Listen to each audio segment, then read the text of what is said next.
Yeah, I mean, ETH tends to lag Bitcoin by one cycle. But certainly, as you say, the tokenomics have changed so much. And now, the more Ethereum gets used, the more ETH gets burned. And therefore, the less there is available. So in terms of price, I mean, where are we now? We're sort of hovering around the $2,000 mark. I think we could go to top of the next cycle. I think we could go I would be targeting around 5K sort of minimum, but I think it could get as high as maybe, I'm not sure 10K necessarily. I think it could get as high as maybe 8K at the top of this cycle. One thing I think is worth bearing in mind, though, is that even though we've got, all this network activity happening on Ethereum, we've also got all these layer 2s building on Ethereum as well, which don't necessarily result in the burning of ETH. So that could be something to bear in mind. But again, it all feeds into just how massive Ethereum is. So yeah, I'm confident that, bright days ahead for Ethereum. And yeah, whether we get to 10K, I'm not sure, but I think 5K would be fairly not too unrealistic. In a recent interview, Guy Turner, the host of YouTube's leading crypto channel, Coinbureau, shared his insights on the potential trajectory of Ethereum in 2024. Leveraging his extensive experience in the crypto space spanning over 5 years, Turner predicts that Ethereum could realistically achieve a price range between $5,000 and $8,000 in the next bull market. He attributes this optimistic outlook to two key factors. Firstly, Ethereum's massive scale, serving as a foundation for a multitude of applications and use cases, positions it as a robust and versatile ecosystem. Secondly, Turner underscores the impact of Ethereum's merge and burn mechanism, where increased network usage results in more Ethereum being burned, effectively reducing the overall supply and contributing to higher prices. As Turner delves into his analysis, he emphasizes the unique dynamics of Ethereum's supply and demand equation. With the network's increasing utilization and the burn mechanism in play, the equation becomes clear. Decreasing Ethereum supply coupled with rising demand creates a conducive environment for higher prices.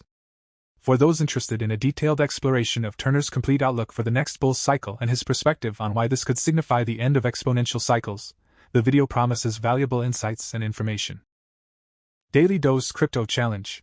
Win $1,000 of Bitcoin. Simply subscribe to our channel, like this video, comment below how much you think Bitcoin price will be on January 1st, 2024. Winner will be announced January 1st, 2024, 6 p.m. GMT time. Good luck.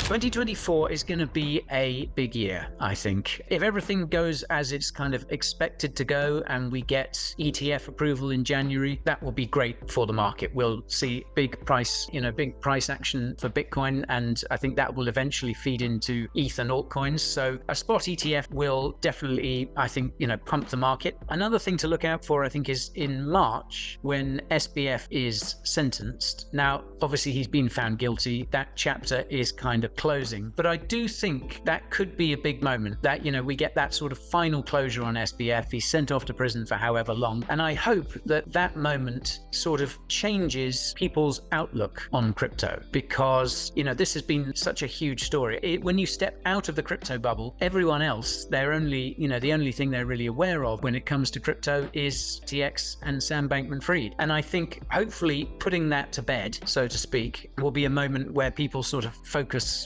on more positive aspects of crypto. We should hopefully have an ETF by that point. And then, of course, the following month, April, is when the halving is scheduled to happen. And historically, this has been a narrative that mainstream media are kind of better able to understand with Bitcoin. The supply gets cut in half. So those supply and demand dynamics come into play. That is a fairly easy narrative to understand. It's a fairly easy narrative to report on. So I would hope, what with a potentially, most likely spot ETFs available for Bitcoin, Sam Bankman-Fried not troubling us for many decades to come, and the halving, I would think that should hopefully change the narrative around Bitcoin and crypto more widely. And I think that is when we can start really sort of dreaming of a proper bull market coming around. I've heard a few people say this theory that eventually, what with things like ETFs, what with TradFi products, what with increased regulation, and what with greater adoption, and I think understanding of what crypto crypto is. I think inevitably it is going to become a more traditional, a more sedate asset class over time. The reason crypto is so crazy, that has been so crazy for many years, the reason you see these wild price swings, especially in altcoins, is that no one really knows how to value these projects. Like, there's a huge amount of potential, but no one really knows what, if that potential is going to translate into anything, and if it does, what it could actually be worth. So, we've seen this absolutely mad price action over the years, and I think we're still sort of in that phase at the moment. We're still in this discovery phase. But as you say, as ETFs come along and as regulations come along as well, I think the sector is going to cool. Well, it's going to become less exciting. It's going to become less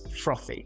We're still going to see amazing projects developing. We're still going to see, money coming into it. And I think we're going to see crypto become more and more a part of everyday life. But I think the payoff of that is that it does become less crazy. So yeah, I think this could be one of the last big bull cycles that we see. And after that, it becomes a little more palatable for, kind of regular mom and pop investors, perhaps. Yeah, we are at the beginning. It's a meme, isn't it? It's a cliche of crypto is we're still early, but we are, we're still kind of figuring out what all this is and what it can do. And yeah, the dot-com bubble is the perfect example. We had this new technology come along. Everyone was really excited about it, but no one really knew what it could do. No one really even appreciated. I think everyone kind of got excited, but almost sort of underestimated what it was going to be. Then the bubble burst. A lot of people lost a lot of money. A lot of people were pretty traumatized by it. And as you say, eventually it sort of reinvented itself a little bit and came back as something rather different and went on to be, the biggest growth sector we've ever seen. So yeah, we're still sort of at that stage with crypto. I think we're still figuring out what exactly it is. Yeah, I think now is the time to buy Bitcoin. I really do. I bought some myself recently. I topped up my stack a few days ago. Obviously, I wish I'd done it sooner. Maybe when it was chopping around sort of 25k and no one was really interested or paying attention. But then suddenly this ETF narrative came along and caught a lot of people, myself included, by surprise. But yeah, look, we've got big institutional players lining up, and the reason that they're lining up is because their clients want it. BlackRock is filing for a spot Bitcoin ETF because its clients have asked them for it, and ditto all these other asset managers as well. There is huge pent-up demand for Bitcoin, and when these ETFs launch, they may not be, out of the gates, they may not be kind of what everyone's expecting. I'm not sure if we would kind of shoot to new all-time highs straight away, but yeah, over time, more and more people are going to want exposure to Bitcoin. There is a lot of money sitting there that will eventually get allocated to Bitcoin. And I think, we will look back and go, do you remember when Bitcoin was below 40K? Wow. So I think now it is perhaps as good a time as any. So this is something I learned from the last cycle, is that if you're wanting to get into crypto, and if you're already in crypto, let's say, and you're wanting to get into sort of various coins and tokens, one thing I found really useful was to have multiple exchange accounts. Because, let's say you want to go after maybe a small cap altcoin or something like that. It's only going to be available on a handful of exchanges. And when things get really crazy, signups for these exchanges are going to take a long time. Obviously, it's not as easy as it once was. Pretty much all of them require KYC of some description now. So I think as we get ready for the bull market, I think a really wise move to make is to get yourself signed up on a variety of exchanges, get all that KYC stuff done, make sure you've got your fiat on and off ramps in place. Make sure that you can get, dollars, pounds, euros, whatever, into crypto and get them back out again if you need to. And I think do that housekeeping. Make sure everything's kind of ready to go, because you don't want to be doing that sort of stuff when everything's frothy, when, tens of thousands of people a day are trying to sign up to Coinbase, for instance. Chances are that sign up process is going to become a lot more drawn out, and you don't want to be sitting there going, I can only get this token on this exchange, but they haven't approved my KYC yet, and I'm just watching the price go up and to the right. So I think, that's something I learned from last cycle. Get your house in order, get your ducks in a row, and that will make the bull run a lot less stressful for you. 2024 is going to be big. Crypto is slowly but surely getting past some of these big hurdles. There is so much good news on the horizon, but we should never forget what's happened in the last couple of years. We should never rule out the fact there could be another FTX-like disaster. So although I'm really bullish on the crypto ecosystem over the next 12 months, although I think we're going to see, if not the bull market actually sort of come to a peak, I think probably more likely to see a build up over the year. So enjoy that. Make sure you do your research into projects that you're considering getting into. And as you said earlier, make sure you practice basically hope for the best, expect the worst. And I think you should be okay. Hope for the best, expect the worst serves as prudent counsel as analysts anticipate Ethereum's price to potentially range between $5,000 and $8,000. This optimistic forecast is rooted in solid reasoning, emphasizing Ethereum's expansive applications and the influential merge and burn mechanism.